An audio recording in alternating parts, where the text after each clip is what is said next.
समझ में आया?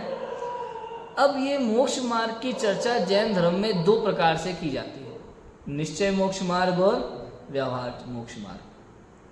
अब अपने जैन समाज में अधिकतर लोग ऐसा मानते हैं कि मोक्ष मार्ग दो प्रकार का है भैया, निश्चय मोक्ष मार्ग और व्यवहार मोक्ष मार्ग। अपन को जो रास्ता समझ में आए वो पकड़ लो, दो रास्ते मिल गए, निश्चय मोक्ष मार्ग और व्यवहार मोक्ष मार्ग। एक तो आत्मा आत्मा करके मोक्ष जाएंगे और एक व्रत आदि करके पूजा पाठ करके मोक्ष जाएंगे, दो रास्ते हो गए।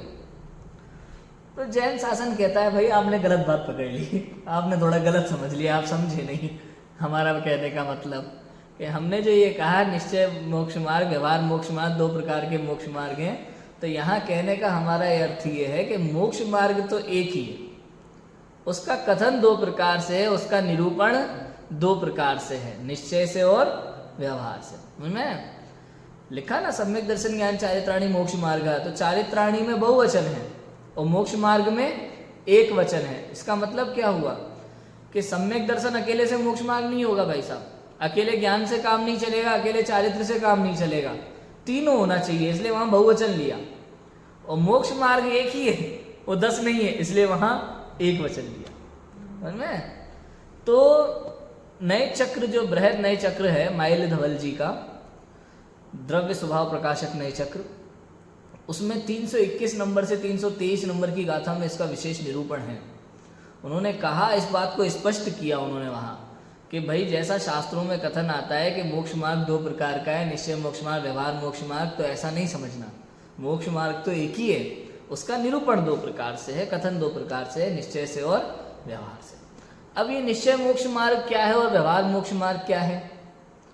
तो अमोल जी समझते ये है, समाज में हम ये समझते हैं कि भैया पूजा पाठ व्रतादिक करना, अणुव्रत धारण करना, प्रतिमाएं धारण करना, 12 व्रत धारण करना, महाव्रत धारण करना, 28 मूल गुण का पालन करना, इसको व्यवहार मोक्ष मार्ग मानता है जगत, है ना? लिखा भी है व्रत समिति गुप्ती, ये सब संवर निजाय कारण लिखे ना तत्वार सूत्र में, तो ये सब व्यवहार मोक्ष मार्ग हो गया। और निश्चय मोक्ष मार्ग आत्म तत्व की लीनता, शुद्धोपयोग, वितराग परिणति, ये निश्चय मोक्ष मार्ग हो गया। ठीक है, दो बात हो गई भाई। सब बात तो ऐसी ही है लेकिन ऐसी नहीं है, फिर से बात कुछ ऐसी ही है लेकिन ऐसी नहीं है। तो कैसी है? जब तक आप पहले गुणस्थान में मिथ्यात्व अवस्था में है तब तक आप पूजा पाठ भक्ति व्रत आदि कितने ही करें, कितना ही अणुव्रत महाव्रत का पालन करें, कितनी ही ऊंची से ऊंची चर्या करें और कितना ही द्वादशांग का ज्ञान कर ले, द्वादशांग तो होता नहीं है मिथ्यात्व अवस्था में, 11 अंग 9 पूर्व का कितना ही ज्ञान कर ले, कितना ही पढ़ ले, ठीक है, उससे कुछ होने वाला नहीं है। वो तो ना तो वो आपका निश्चय है ना ही आपका व्यवहार है। तो क्या है कि भाई मिथ्यात्व की अवस्था है ना, तो वो मिथ्या चारित्र कहने में आएगा। आपका 11 अंग 9 पूर्व का ज्ञान मिथ्या ज्ञान है और आपका पूरा 28 मूल गुण का पालन मिथ्या चारित्र। समझ में आया कि नहीं आया? मंदिर स्वाध्याय सब मिथ्या चारित्र है आपका। तो भैया ये निश्चय व्यवहार कैसे कि जब इस जीव को, कोई जीव है मान लो उसने अणुव्रत धारण किए हैं या 28 मूल गुण का पालन कर रहा है या कोई व्रत का पालन ही नहीं कर रहा है, सामान्य सदाचार जीवन जीता है, ऐसा कोई व्यक्ति जब स्व और पर का चिंतन करता है, स्व और पर का चिंतन करते करते भेद विज्ञान करता है और फिर पर का विचार छोड़ करके स्व का विचार करता है और स्व का विचार करते करते करते करते जब सविकल्प से निर्विकल्प दशा में पहुंच जाता है और शुद्धोपयोग की दशा उसके जीवन में आती है, निर्विकल्प अवस्था जब होती है, उस समय दर्शन मोह के बाद एक कषाय चौकड़ी का अभाव हो रहा है, 2 कषाय का अभाव हो रहा है या 3 कषाय का अभाव हो रहा है, उस हिसाब से चौथा, 5वां और 7वां गुणस्थान उसका होता है। ठीक है, इतना क्लियर है? अब उस समय, जिस समय शुद्धोपयोग की दशा है, शुद्धोपयोग की दशा है, अगर बाहर में 28 मूल गुणों का पालन चल रहा है, दिव्यलिंगी मुनिराज की अवस्था है, तो हो सकता है वैसा भी एक साथ 3 कषाय चौकड़ी का अभाव भी हो जाए, सीधा 7वें गुणस्थान में पहुंच जाए। हो सकता है 2 कषाय चौकड़ी का अभाव हो और 5वें में पहुंचे, हो सकता है 1 का ही अभाव हो और 4थे में पहुंचे, ऐसा भी हो सकता है। ठीक है ना?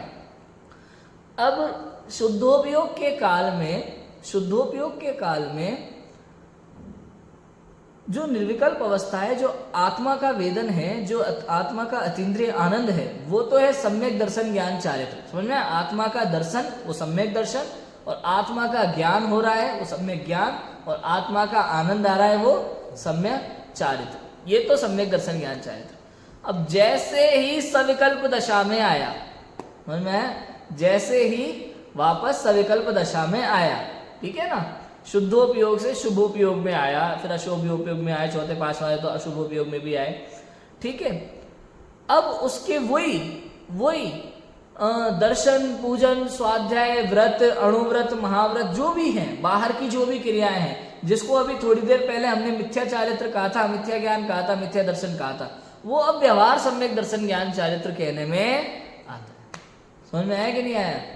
तो कहने का अर्थ ये है, मोक्ष मार्ग तो शुद्धोपयोगी है, वीतरागता ही है, शुद्ध परिणति ही मोक्ष मार्ग है, लेकिन उस शुद्धोपयोग के साथ में, शुद्ध परिणति के साथ में भूमिका अनुसार बाय में जो भी आचरण दिखाई देता है, तो संसारी जीव चूंकि शुद्धोपयोग को नहीं जान सकते, आत्मानुभव को नहीं समझ सकते, पहचान सकते, वो विषय केवल ज्ञान गम्य विषय है, इसलिए शास्त्रानुसार बाय व्रतों को ही मोक्ष मार्ग कहते हैं, वो व्यवहार से मोक्ष मार्ग कहलाता है। क्लियर है विषय?